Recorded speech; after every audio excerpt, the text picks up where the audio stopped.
It all started with one hello sa Facebook. We both love to play Mobile Legends, if you know ML. Doon talaga nagsimula na magka-developan yung feelings namin, lagi kaming magkausap. Summer skin and dewy eyes.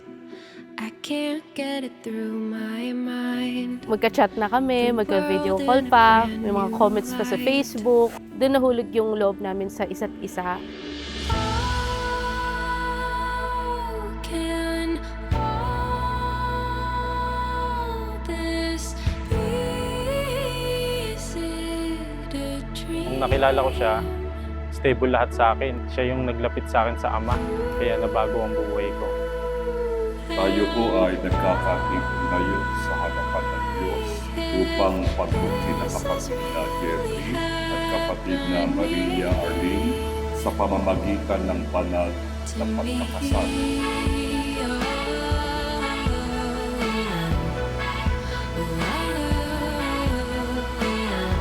Natanggap ba ninyo ang mga kautosang ito ng Diyos na maging tali at putlod ng inyong pagsasama bilang mag-asawa?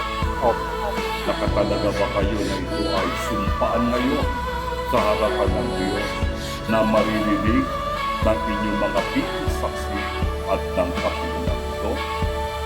Gone over in a blink.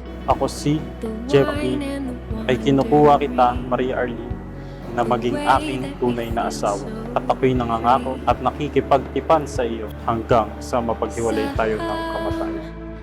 Kapatid na Arlene, kaintindihin bang iyong sinasang-ayunan na tanggapin si kapatid na Jeffrey na maging iyong tunay na asawa? Opo. Mahal, lagi mo ko suportahan sa mga plano natin sa buhay. Magtiwala ka lang sa akin at ako ang bahala sa iyo. Hindi niya ako pinapabayaan. Binibigyan niya rin lahat ng gusto ko. Emotional support, material things. Kumbaga wala akong maipipintas sa relasyon namin. Almost perfect, kasi di ba wala naman perfect. But for me, everything is all good.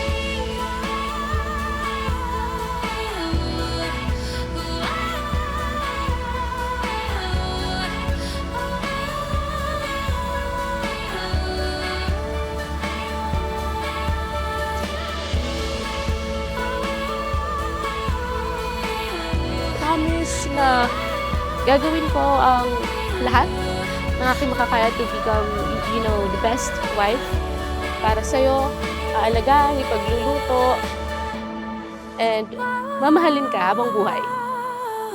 At syempre, yung tiwala natin sa isa't isa hindi nawawala.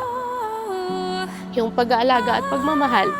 At higit sa lahat, walang sisihan sa anumang bagay na mapagdidesisyonan nating dalawa.